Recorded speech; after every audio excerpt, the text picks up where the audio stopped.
thanks so much for joining us tonight. For those of you that don't know me, I'm Chris Robb, the CEO and founder of Mass Participation World. Delighted to have you with us on what I'm super excited about. And I know a lot of people that have joined have sent me messages during the week, really excited and interested to hear the insights tonight. Thinking differently about our lives and the industry, and delighted to welcome Matt Rogan, author of All to Play For, How Sport and Exercise Can Reboot Our Future. And Matt, maybe you'd like to introduce Neve for us. Sure. Oh, who are you? Hello everyone around the world. This is my name's Matt, and this is my daughter Neve. Hello.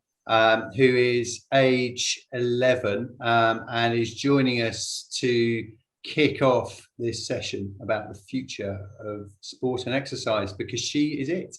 Absolutely. Wonderful. Great. Thanks so much. And then you're going to jump off and go and do a piano lesson, but wonderful to have you join us. Thank you so much. And for those of you that haven't yet read Matt's book, highly recommended. Mishi is going to put the link of where you can buy it from into the chat. So go and do that. Unashamed plug for a fantastic write. And also a very big welcome to Dr. Martin Yelling, who's the founder of Stormbreak and also the founder and co-presenter of Marathon Talk, hugely popular podcast out of the UK. Hello, Martin. Thanks for joining us. You're welcome. Nice to see folk. Wonderful. Really looking forward to it. So just a quick outline of our format tonight. We're going to throw to Matt and Neve to start with, 25 to 30 minutes presentation, then a Q&A with myself and Martin. We'll be picking up audience Q&A along the way and at the finish. Really important, if you haven't seen the message, grab a second screen. We're going to be doing some interactive stuff that Matt's going to be driving towards the end. You are automatically muted in this format, so the way to chat is through the chat or the Q&A, and I have both of those in front of me, so feel free to ping along the way and I'll try and weave those into the conversation. We're recording live on Facebook, and the recording will be on the Mass Participation World YouTube channel early next week.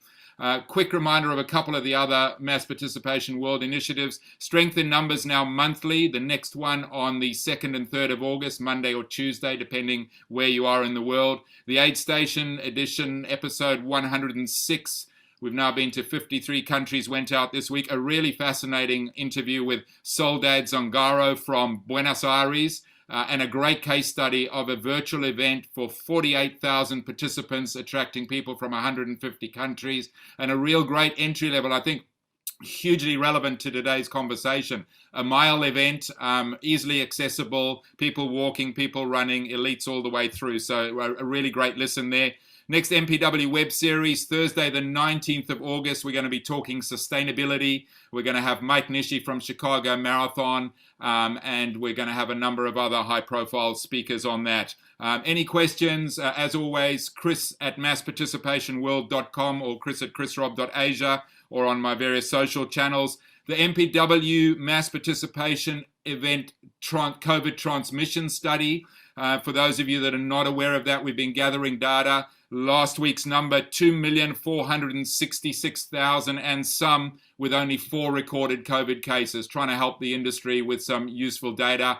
Obviously, a fantastic week for the industry in the UK with all the announcements of continued opening up. Things are opening in the US, and we'd love to build on that data. So please, Mishi's going to put a link in. If you've had an event, or even after you've had your event 2 weeks after, please give us those numbers.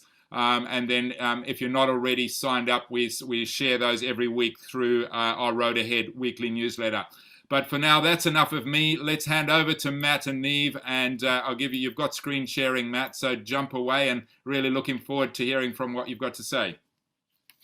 Thanks, Chris, and hi, everybody. So you think Chris talks quickly, we're going to try and make this an even sharper 25 minutes or so for you.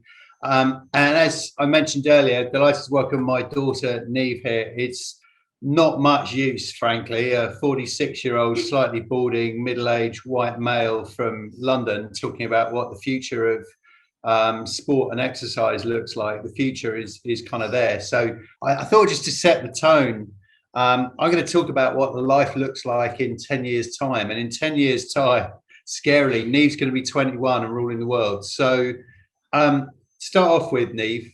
She does love her sport, as you can tell from the Adidas top we got hiding there. What do you love most? What do you enjoy most about playing sport? Well, it's something that can kind of like bring you closer to your friends, and you can have fun whilst like getting healthier and like seeing all your friends and having fun with them. So friends are a big thing. Yes. Friends are a big thing. How does it make you feel? It gives me a lot of adrenaline. What do you mean by it gives you a lot of adrenaline? It just makes me feel very happy and just like I've done something in that day. Okay, so when after you've run around and played any of the sports you like playing, what's going through your head? Just like, it just makes me so happy, and it makes me feel like I have just like done something really well, and I like to keep going until I finally get something right, and then when I get that thing right, I'm so happy. Okay, cool. So what's your favorite sport? So I like cricket. I also like hockey. They're my two main sports. But at my new school, I've just started playing lacrosse, and that's kind of now I'm starting to play lacrosse a lot. And what do you remember of the times where you've pulled me around a few K's worth of running, a park run or something? What do you remember about that? What was good and what wasn't as good? Well, it was good because it kept me like going, and you also were helping me to not just sprint the whole way, otherwise I'd get very, very tired, to like jog for a bit and then maybe go a bit quicker and then slow it down. And then also some things that can sometimes be a bit annoying is, this might sound very weird, when people come like straight past you, it makes you feel like you need to go quicker. And if they're behind you, it makes you feel like quite happy about yourself that you're like in the lead. And okay, so do you feel like you felt like you were competing with people? Yeah, basically. Okay, that's unlike you. So if you could pick anything in the world to do, any sport to do, or any type of exercise to do that you haven't had the chance to do yet, what would you pick? I would like to try mountain biking. Why do you say that? Well, I have a bike and I go on it quite a lot, but like I see videos on YouTube and like things like that of people doing these amazing, like going up mountains and stuff on their bikes, and it just looks so cool to me. Okay. And we have to mention bike. And find some mountains. You know what I mean? But we've got hills. We have some hills. You're right. That's good. Okay, cool. So if I should say, by the way, that none of this is scripted. This is just Neve's view of the world. If you have one message, like to all the people who run races and bike events and running races and things, so if you were to say what's going to get your school class, so your 16 nutcase friends, what do you think would get them along to take part in something like that? What would have to be true for you to get girls who all want to go? I would say that it's not just going to be you doing it. Like, you'll have everybody by your side and helping you along, even if you find it a bit tougher. Okay, cool. Well, I think on that bombshell, having solved the solution to life, the universe and everything, I think we'll do a quick high five. You need to stay because there's competition for you in a minute. Ooh. But after that, I think what we're going to do is I'm going to try and share my screen, which I'm hoping people can see. Chris, can you give me a thumbs up? Cool. Okay, brilliant.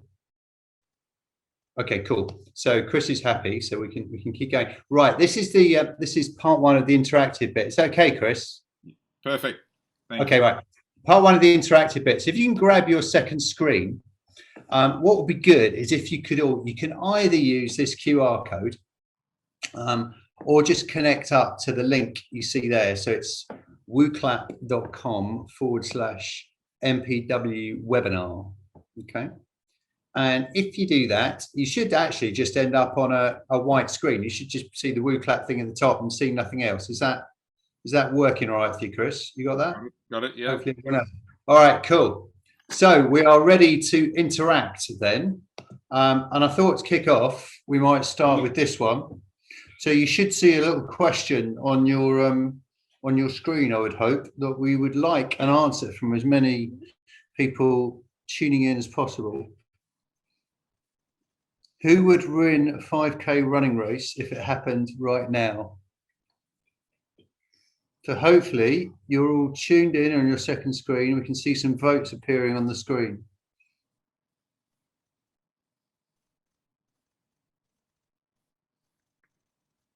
Is this working?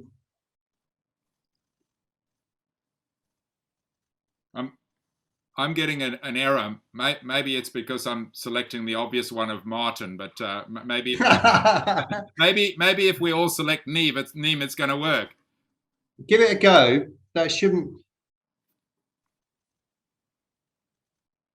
Oh, that's a bit disappointing. Okay. Well, we haven't got time to labour it, so let's crack on. As long as you can see the slides, and we'll try the next interactive question. There might be something struggling with that one.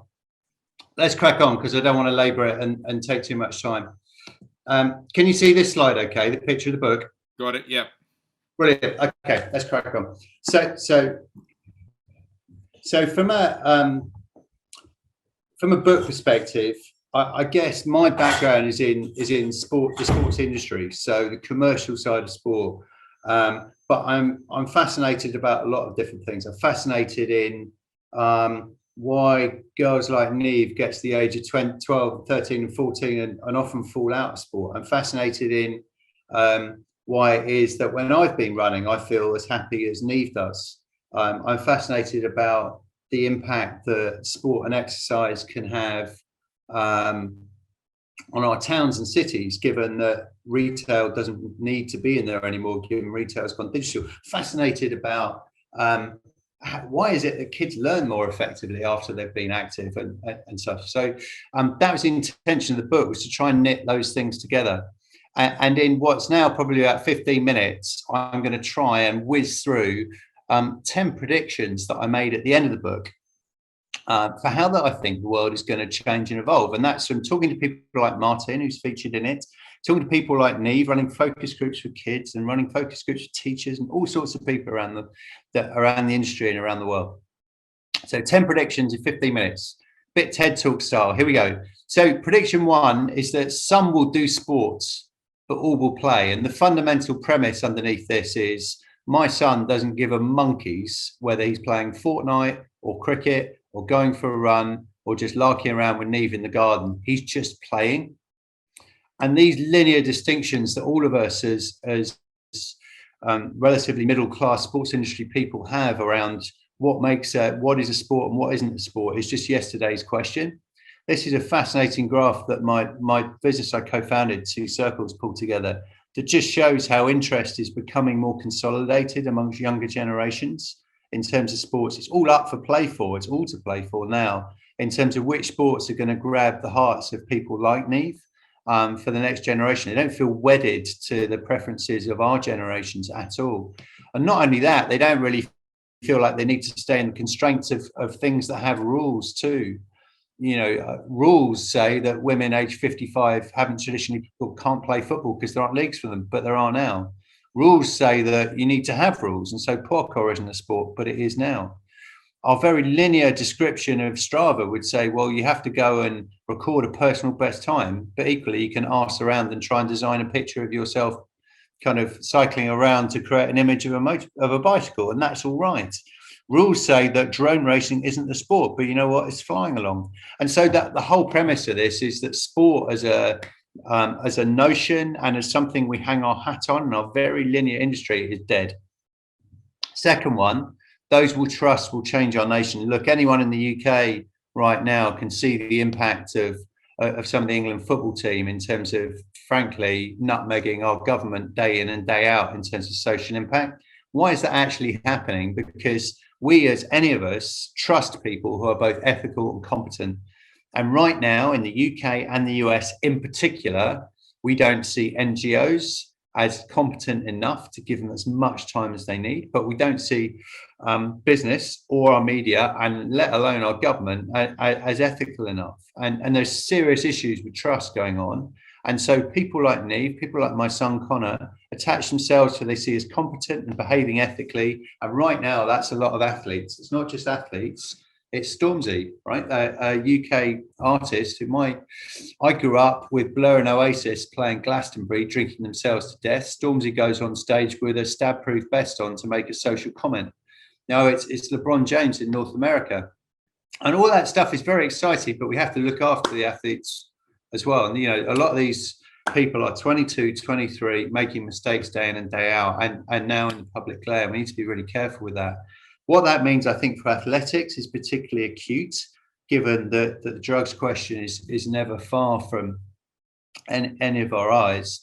And in particular, what I think we're going to see with athletics is a bit of a flip around, given that drugs seems to be consistently 1 or 2 or 3 steps ahead of the regulation. I think what we're going to see is far-sighted athletes actually taking that into their own hands, recognizing the value and the role modeling the potential they have to play a social commentary role, and being completely open book in terms of how they go about living their lives, in a way that actually Kirsty Wellington, the Ironman triathlete, did very admirably in the UK before she retired.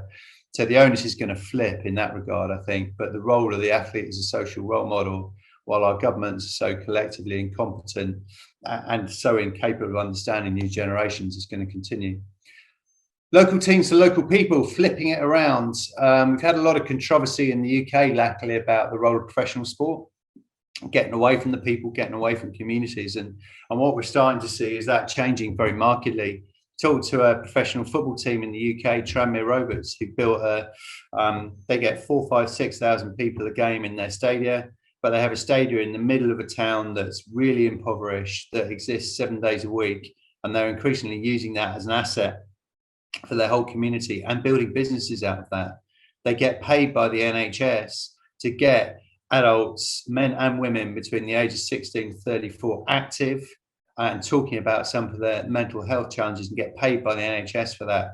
Echoes a little bit what you'll hear from Martin in a different community later on in Stormbreak, in terms of the value of getting people active and talking about some of the challenges going on for them. They're muted to be putting a climbing wall on the side of their stadium just to get people in there more than once every other week. They've built a school and academy themselves that specialises in taking students taking their own footballers who don't make it in professional grade and retraining them to get back into community. And they're a completely admirable example of how professional sport and grassroots can coexist. This is my cricket club. In about 5 hours, I'm organising a charity car wash here. Our cricket club completely reinvented itself during COVID because our local pub shut. And that was the heartland of our local village community, and it shut because it wasn't making any trade. And so our cricket club have flipped themselves around and said, look, okay, well, we'll be the centre of the community now. We'll open our bar more regularly. We'll create a stall for the butchers here. We'll even find some muppet who'll run a car wash for them. And local teams in this way are just going to start to find ways to continue to be at the heart of their communities. There are some countries that do it very well. The lady from Amsterdam, I'm sure, will tell us a bit about how it happens in Holland. And my challenge to the mass participation space would be, you run a big race like New York Marathon, you go through all the New York boroughs. We're already in the heartland of our communities, but it's how we continue to do that day in and day out, as opposed to just the day that the parade comes to town, in a meaningful way to add lasting benefit to the communities, because communities right now really need it. That one said, I was rattling through quickly, we'll all be in the game. And we know, don't we, that it's very possible for me to get my ass whooped by Geraint Thomas on Strava now if I happen to be on Strava at the same time as him. And this notion of the barriers coming down between elite athletes and general public is very interesting, I think, and will continue. But it won't just continue in the digital environment. I'm really interested by how mass participation sport can use its advantages. The fact that I ran the London Marathon and Paula Radcliffe started about 5,000 people in front of me way back when, and that's massively powerful. If you look at what the Paris Olympics are doing, running a mass participation race the day after the Olympic marathon happens in Paris, I think we'll see more and more of this, and making the most of the fact that we can all run together. It's one of the few sports we can run together, but I don't think as an industry we really make the most of that yet. The next one, tech won't just be for Christmas. So when I stepped back from 2 circles, my body sort of fell apart, and I realized that I'd driven my immunity system into the floor. And I used a ring. I probably can't see me at the moment. I used a ring to start tracking my heart rate, my core body temperature and things, try and build it back, try and predict when I was going to get ill. And lo and behold, I was able to do that, able to see when I should come back running, having my vaccine, for example. And this piece of technology, this ring, was £400 2 years ago. It's just under 200 now. And the cost of doing that stuff, bespoke medicine, is reducing every day. Fortunately, I'm now able to occasionally use a live blood sugar tracker as well, because I also was able to discover I was pre-diabetic. And the difference now, and the reason, is not only the cost of this stuff's going down, but we have the measurement. So I can tell you, if I eat well, eat a lot of vegetables, eat well, my blood sugar reduces, and I can see that day in and day out. I can get myself out of a doctor's surgery before I end up in it. And that's playing through meaningfully to exercise in all sorts of ways. It's playing through to the fact that we're starting to understand how to use exercise as a means of prevention, rather than a sticking plaster for a problem that we create. Park run practice is an example of something that's worked very well, albeit it's quite early days in the UK in terms of rather than prescribe a drug, prescribe activity, and prescribe the safe environment to have that activity to get the benefit. I won't say a lot about Stormbreak and the activity that Martin's running, beyond to say that understanding how we use exercise in the educational environment as well to create happier kids and happier teachers is absolutely fundamental to the way in which we move forward as not just as a country, but as a global society. It doesn't have to just be about PE lessons, and in many cases it actually shouldn't be. Next one related to that, parents will step up by stepping away. So this year in the UK, we had a period where kids could play sport, organised sport, but the parents weren't allowed to watch. Guess what happened? Kids enjoyed it more, coaches enjoyed coaching them more, and it was altogether a more productive experience. And that's because parents, frankly, can be very challenging in terms of the impact they have on their kids in a sporting environment. And increasingly, we'll see more awareness of this. Again, we'll be able to measure it a bit better. And so parents will start getting out of the way more in terms, there's no need for me to closely watch my child run a junior park run. I just get out of the way and let her enjoy it. She can jog around or walk around with her mate if she wants, or she can have a crack and try and run quicker if she wants. I just need to get out of the way and let her enjoy that. And our awareness and the prevalence of that is only going to increase. This was a sign that was created by one football club, which I just think really captures that, a football club in North England. Next one, we'll stop moving goalposts, start building new ones. This is about how we reinvent our towns and cities, not only because of climate, because of course our need is to stay more local increasingly, but the way in which we enable that. I'm going to jump over that one. This is my local area. In Oxfordshire, where I live, there are no houses and no people, but lots of land. And so rightly, we're getting a lot more houses because there aren't enough in Britain right now. And traditionally, what would happen would be the cheapest things for a housing developer to build would be a park. And so they built a park, which is great if you're under 8, but not much use if you're older than that. And sports got to become and is becoming more planful in terms of the what's developed and where, so that we start to build football pitches again. We start to build things that people want as part of their local communities. I think it's scandalous if there's any big development that happens around the UK now, or indeed around the world, where there isn't a running track.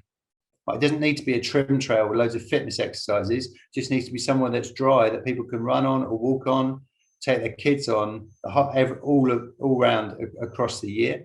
And so thinking from a mass participation perspective about how we embed that into a planning permission for a golf course, for example, so there's a 5K track around it, the park run have to have the rights to be able to use. That kind of, we have to become more planful, more influential in the way in which we embed that. And finally, developers are listening because they realize that they need people of all ages to be able to buy houses, not just families with young children. Good example of the urban environment, which again, I challenge this industry for, is we had a lot of shops shut in the last 5 years in the UK, because lo and behold, it's all gone online. Even my book sales gone online. And what that means is that you've got town centres with nobody really the purpose of people living and working in central London is often driven, in central towns, often driven by retail. That doesn't exist anymore. So you have to think differently. Debenhams shut, big store chain shut in the UK last year. Brilliant charity called Rainbow Rising took over Debenhams in one part of London and put loads of charities in it for free. There was a tax rebate for the retailer of doing it. And they put a load of sports in for free as well. There was some crown green bowls, table tennis, put 5 tables in it, like a sports centre in the middle of a town, an absolute genius. And lo and behold, it was really popular and people started to think, this is interesting. All of a sudden, we've got these potential indoor leisure centres up and down the country in the middle of towns that are really accessible, that aren't useful for retail anymore. Why don't we think about how we use them? Watch out for carpet bowls. If they get it right, it'll be massive in the next chunk of time. And ultimately what this drives to is a 15-minute city idea. Paris are working on really hard, but really important for climate too, in terms of everything you do and we do within our local community needs to be accessible for us. And that includes the climbing wall on the left of that image. That includes the bike paths. The person who's just taken over running sport in this country, effectively participation sport, is a guy called Chris Boardman, who's an Olympic cyclist. And after being an Olympic cyclist, ran cycling for Manchester. He was the cycling czar for Manchester, putting cycling lanes everywhere, which is the best news to happen to England in a long time in terms of this industry. I think I've only got 2 to do. This one's very simple. Local successes will drive global change. What I mean by that is when local successes like Stormbreak happen, we're going to, because of digital, we're going to be far better at scaling them quickly. So, for example, that sign I showed you on, that parental sign that was built in one football club, was seen and ultimately copied by clubs up and down the country because it just got shared on social, right? 2.5 million people. You can't go to a junior football match in England now without seeing an example of like that. And ultimately, Parkrun's an example of that. You know, how do you use digital and use technology to scale an idea quickly? And sure, you can see all the data in terms of more races, more events, and I come from a data-driven business, but you could tell it was going to succeed when you were. This was a picture I took at one of my early park runs, and this is why it succeeds. Right? It's not because it's a free 5-kilometre run around a park. It succeeds because of the community and engagement it creates around it, and the fact that you can't run a park run unless there's a cafe locally. It succeeds because of the community it creates. And for us as an industry, this needs to be our legacy if we're going to not only survive but thrive going forward. The community we create. Ultimately, I believe anything that's going to succeed, whether mass participation or anything else, going forward, succeed for the likes of Neve, and you heard it earlier on. You know, it's going to have to be, whether it's social prescription, whether it's activism, whatever it is, has to be popular. People have to naturally migrate to it. News generation are going to need to.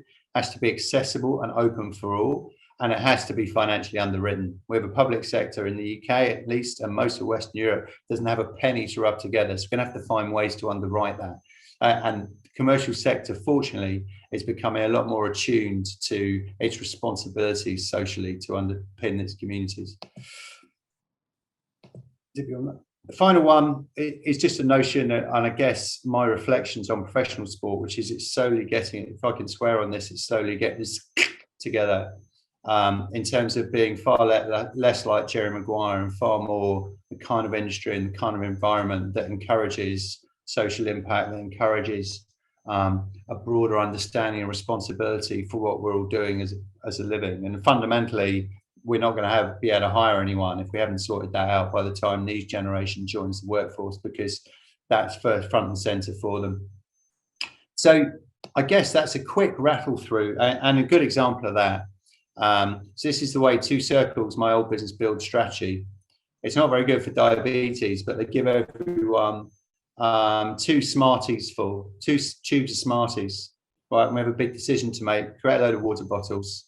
And every bottle has one of the routes the business could go, and the employees have to put the Smarties in the drinks bottle that they're voting for, right? And that is, I know that will scare our 45-year-old white male audience. It scared the shit out of me, excuse my French, when I did it for the first time, but that's the way this generation are going to make decisions, right? And we either get with it or we have to realize our organizations are mistaken temporary. So that in mind, one thing to do, Lex. If you remember your WooClap link, what we like you to do, I'm going to give you, can you see this? Is this working this time? Yeah, Martin's giving me a thumbs up. You got 100 points. The trends I mentioned, it's a bit of a memory test too. I'm not sure this is going to work though. I think it's still got, I don't think anyone's on. Can you just try and submit, Chris, just try and submit an entry? Yeah, it's not even giving it to Doesn't me. matter, just give 100. It's Okay, not, mate, don't worry, let's move on. We're fine for time anyway, it's cool. yeah, see if you maybe want to have a play with it while Martin's on, and maybe we can run it at the end. Yeah, let's do that. Yeah. All right, so just to recap the 10 then, that's where we ended it. Some will do sport, all will play. Forget any notion of whether you're in the sports industry or outside the sports industry, it's irrelevant. Think about how you genuinely embed value into your local communities all year, not just one day a week. Think about how your athletes, if you're at the elite level, recognize their responsibility to impact society, and recognize that that's going to come potentially with a compromise in terms of how open they are around their own data. We're all embedded in a physical and digital game, and the barriers between elite and participation are breaking down. Think about health and your own, the way you can measure it, and the way in which collectively we can provide a real benefit to the health system. If you're a parent, get out of the way. If you're close to a developer, think about how you influence them in terms of the role that running an activity can play in the communities they're building, not just building parks, great as they are. Think quickly when you see success stories about how we can help scale those.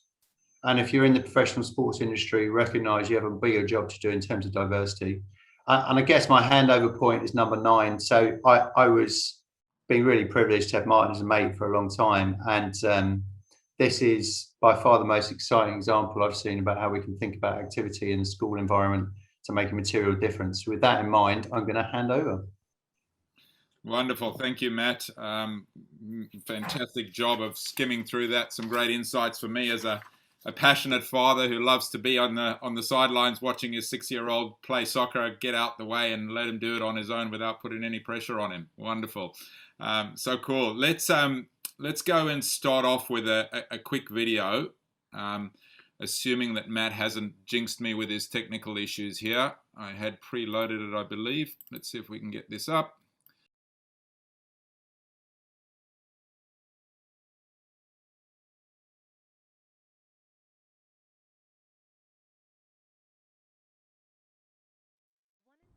One in 10 children and young people have a clinically diagnosed mental health problem.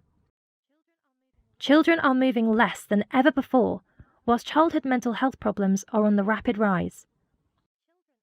Children aren't getting the emotional and physical life skills early enough, and it's affecting them later on in life, and this has to change. So how can we make a difference?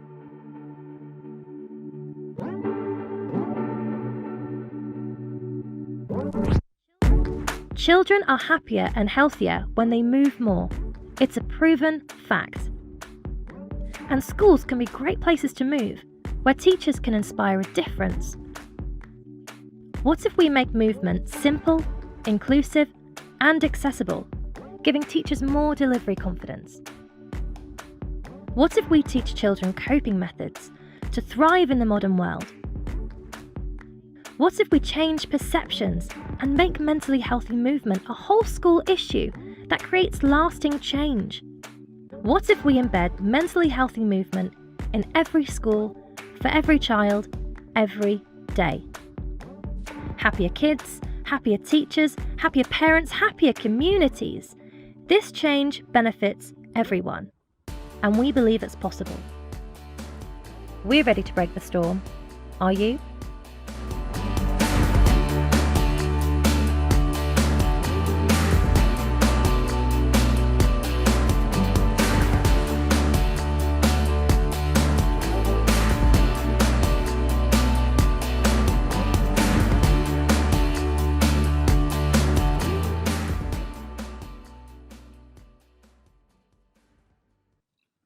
Wonderful. Martin, thanks for joining us. Really excited to hear your insights, and would love to start by, from what I know of you, got an amazing background, not just as a runner, but so much more that plays into what you've created. Maybe just give the audience a snapshot of where you've come from on the journey. Yeah, it's good to be here. It was brilliant to hear everything that Matt said, and fascinatingly, I could really connect with those 10 points around the ways in which we've built Stormbreak over the last few years, and all of them kind of connect. And that wasn't something that Matt and I knew, or I hadn't seen those 10 points prior to his book, but it was interesting to see how a lot of that comes across in stuff that we do in Stormbreak. I think for me, my background did inform how we built Stormbreak. So I did a PhD and a postdoc in behavior change and organizational change at Loughborough, what seems like a million years ago now. Then I spent some time carrying my wife's bags. She was an Olympic marathon runner, whilst I strived to be a professional triathlete and multi-sport athlete for about a decade. She was always much quicker than I was, and probably have carried her bags at some of the events perhaps that people are representing today. We were very privileged to spend many years kind of traveling the circuit in elite sport, and then more recently have kind of settled back into trying to bring some of those things together through work with large events. I'm still the official coach for the Virgin Money London Marathon, so try and help 50,000 people get ready for that event every year, and another 50,000 people, given that there's a virtual event again this October. Marathon Talk is something I started with a buddy, Tom Williams, who's now the COO of Parkrun, and we've had about 12 million downloads of that show. We also did something called Jantastic, which makes me chuckle now, but it was the very first digital virtual event, which we started in 2013 as a digital engagement platform. It was to enable people to use physical activity to support their lives over a longer journey and a longer touch point. And that was driven partly by me with event providers thinking, I reckon I could offer you something more than an entry point to hold a participant's hand right through to the finish line, but also to help people in a behavior change journey along the way. And at the time, back in 2013, digital engagement in physical activity wasn't something people did. Whereas, of course, now we recognize, particularly in the last 12 months, that would have been a phenomenal engagement opportunity. But, a lot of that thinking has now brought us to the place of what's Stormbreak, what's the background with Stormbreak, and how we use digital and behavior change to support children's emotional well-being with movement as the vehicle for that. Wonderful. And I guess no time more needed than right now. Tell us a little bit about, the relevance to COVID. Lots of, obviously, I've seen the stuff that happens in schools, but so many of these kids, you've spoken about digital, there's so many of these kids learning from home at the moment. Give us some insights into, I guess, why Stormbreak and what it's about. I think why so for me, as a nearly 50-year-old, who has been privileged actually with his personal experiences of being active and understanding, and probably many people listening, watching today will have some personal understanding of why moving supports their mental health and their emotional well-being, but perhaps they framed that approach through a performance lens or an outcome-based lens for many years. And you may still do that in the businesses that you're working with, that you're establishing, that you've led for many years. And actually for me now, that the shift, there's been a complete shift in that participation. And one of the things I do now is I run or swim for my self-care and for my mental health, and I know that, and I've gained the skills over years to know when I need to do that, to understand how that can help me regulate, be a better dad, understand my emotions, contribute to my family life, work better. These important features of what it means to exist, in the modern world. Yet we assume our children soak it up via some magical osmotic process. And of course they don't. And us as providers of movement, and I take that for everybody engaging in this webinar, we have a responsibility to support future generations like Neve. We know what Neve said. We have a responsibility to support her with the things that we have learned and the things that they are telling us they need. And so that's how Stormbreak came about, is how can we be responsive to need? And then, of course, a global pandemic hit, and the need grew exponentially. In fact, we say in that video 1 in 10, that's now 1 in 6, and it's only going in one direction, and that's disturbing and hard for us to get our head around. Reports of in some other charity networks that I work within, reporting of something like self-harm has gone up 1,000%. It is unacceptable. And so Stormbreak is one of those things which I felt is an approach to embed movement for mental health with emotional well-being, first and foremost, right at the front face of that, not tucked away somewhere hidden and not waiting for a child to accidentally find out. I love that. And if you apply that to the industry, I love that phrase you said, providers of movement. How often do we as an industry get so fixated as you said, a start line, a finish line, everything in between, everything around race day? But what a great catchphrase from an industry, from a perspective of, taking a step back and saying we are providers of movement that can be all year round. I'm interested to get a sense, and I know we'll certainly talk about the impact on teachers, but have you seen a kind of almost reverse osmosis, for want of a better expression? So, kids going to school, sedentary parents sitting on the sofa, eating the chips and drinking the Coke, particularly in these times. And, the few kids that, and I'm assuming, and I'd love to hear a little bit more about the mechanics in a moment, but, these kids that are learning online are getting access to your programs, obviously. Have you got any evidence that that's now the parents are saying, pick me, I want to be part of it, I'm doing it alongside my kids, I recognize the value that it brings for the ones that aren't as initiated as probably most of the people on this call? Yeah, so look, there's people on this call who are clearly pioneering and early adopters of movement in a physical space, but also movement to support their mental health. But actually, one of the things that we want to do is try to reach the future movers, and in many cases they're the hardest to reach. So we have to think really carefully about how we do that.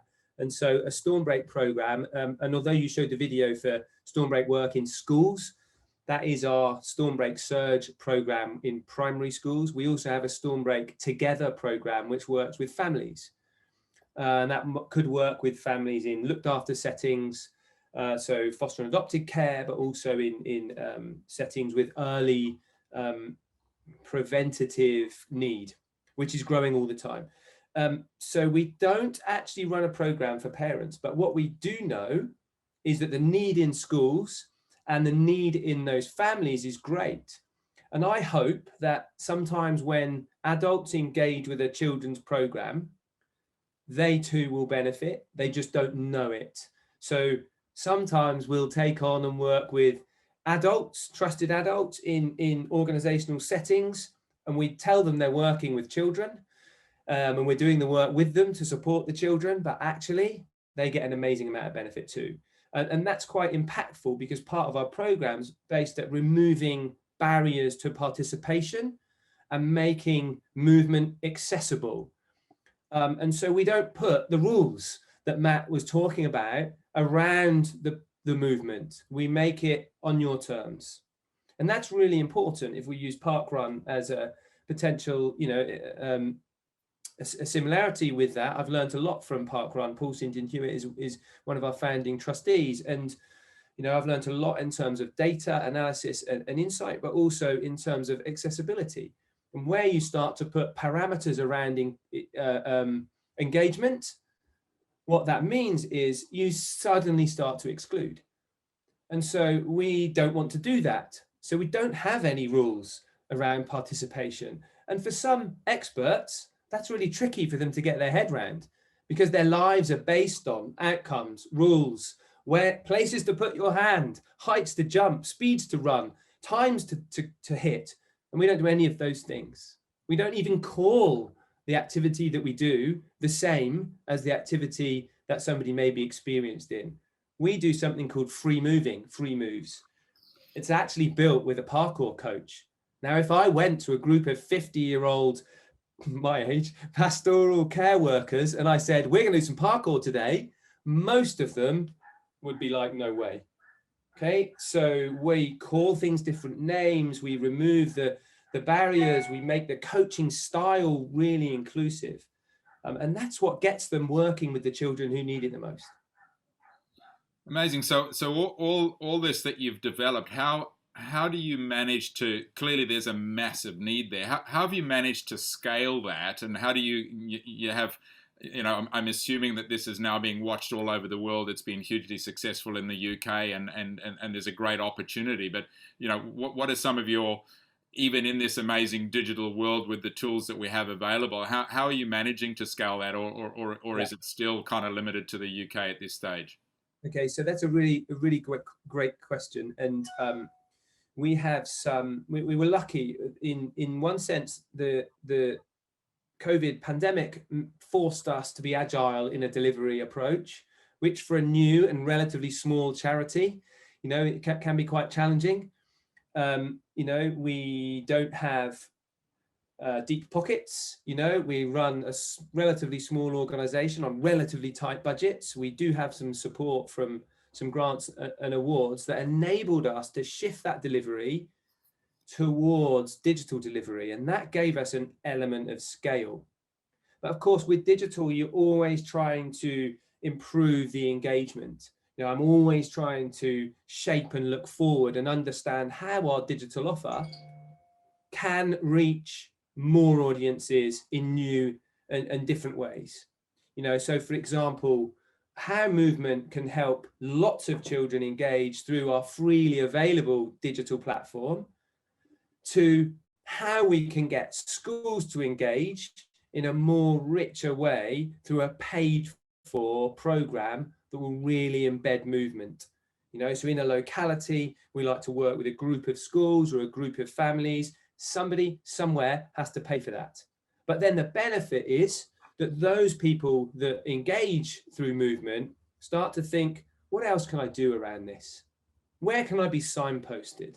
How else can I participate? And if we can ignite a small flame that says, with a young person or a family or an organization that they're in, when I move, it supports my mental and emotional well-being. And I know how to recognize those feelings, how to respond to those feelings, and how to regulate those feelings. What we're doing is we're creating an appetite for moving that's going to stay, not only for people's emotional well-being, but for their long-term participation. And so for folk on this call, if you want the next generation of people to be engaging in your events, how do you inspire an appetite for long-term moving? We think we've got a potential pathway for doing that, which helps at the same time and has positive impact. So it's a win-win. Wonderful. And I mean, the successes that you've had with teachers and teacher retention. My sister and brother-in-law are both teachers in New Zealand, and there's barely a phone call that I have with my sister where she says, I'm done. This isn't what I signed up for. There's all the liability issues, can't do this, all the paperwork that I have to do. Clearly, you're starting to create a ripple effect in that space. And I'm guessing one of the possible ways of getting those schools to buy in is tell us the stories of teachers feeling, a greater sense of well-being and as I understand it, the kind of unexpected benefit that was generated by it. Yeah, and you know what, the greatest thing for us is not only when we see impact change at a scalable level. So we have a digital platform. We've carefully curated a digital platform that tracks all the engagement, that understands how children engage, what they do, when they do it, around our 5 domains of psychological well-being, which are resilience, relationships, hope and optimism, self-care and self-worth. And so we understand what children are doing and when they're doing it. And when teachers see that evidence and they see how children feel, that makes them buy into a program more. It's a little bit like the kind of ethical examples that Matt gave at the beginning. You know, if I'm, you know, we're really interested in social impact and having a social purpose with what we do. It's really important. And where you can gain a culture of that social purpose in a school around mental health through movement, you get the teachers buy-in, especially the harder to reach teachers. But it does take a little time. And then, of course, the other thing is the single take story, you know, that takes your breath away. So like for me, we work with a group of foster and adoption families, and you know, there's a kid who is 10 years old and he suffers from alopecia through trauma in a previous family situation. So he's got no hair, and so he always wears his hood up. And whenever he goes out, he's always got his hood up, and he never takes it down. We ran something called Nature's Moves with his family, which is a program we developed along with the National Trust, helping children connect with nature and use Stormbreak in the outdoors to help them understand how they feel about themselves, gain more confidence and resilience. And we did a Nature's Move program. And when that kid was out in the woods with his family for the first time, he dropped his hood. Now, dropping his hood in public, to anybody else in that environment, meaningless, but to that child and that family, hugely significant.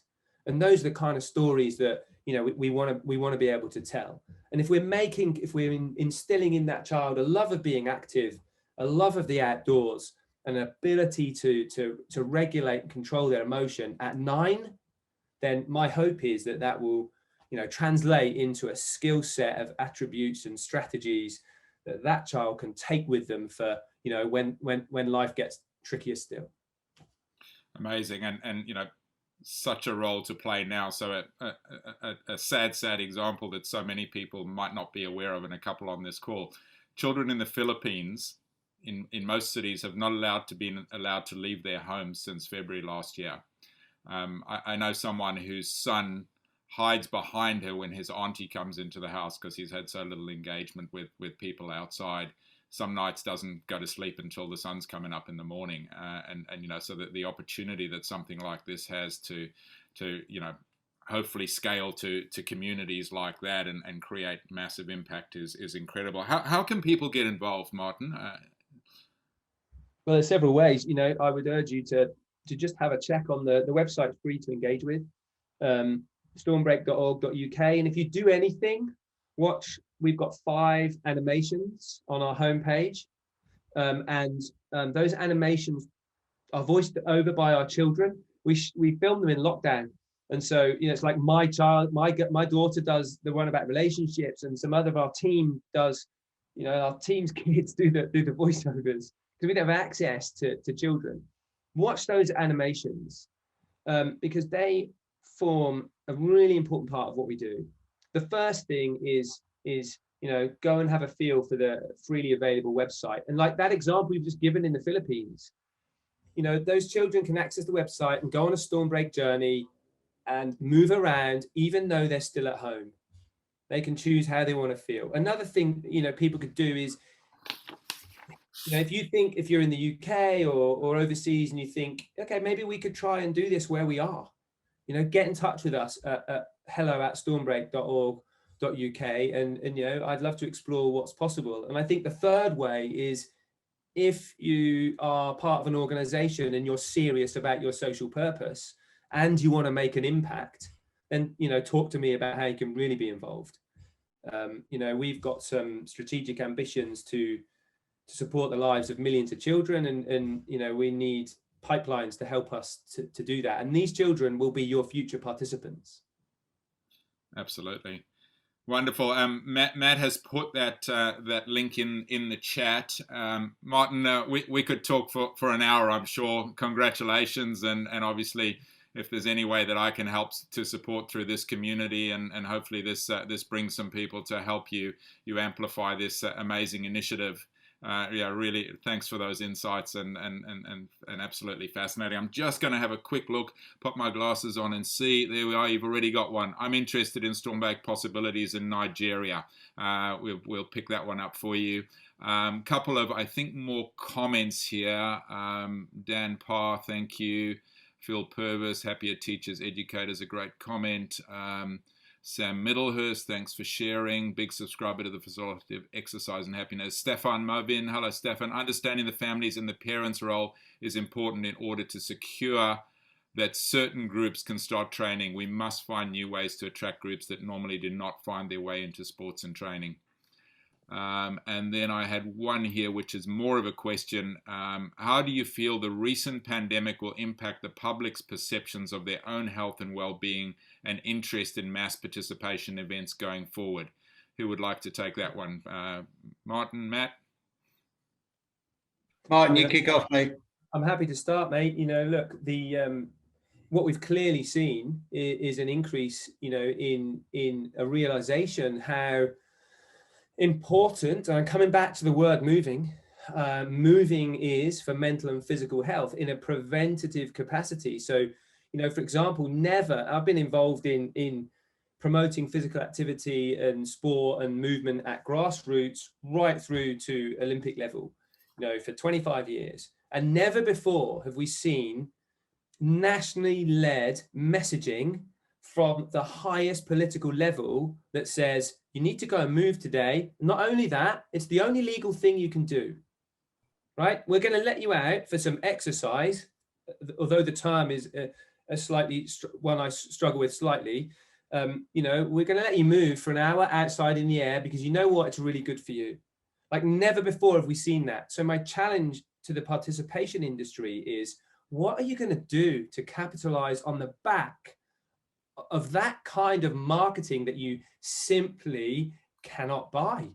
You know, it's like, hey, everyone, hey, global population, how do you feel about moving because it's really good for your health? All of those non-adopters that you find difficult to reach, your audience churn, your target next round of participant, you've almost got a pass to get to them. So it's like, how do you frame your engagement? What do you do with that engagement to say, our event is something you can do?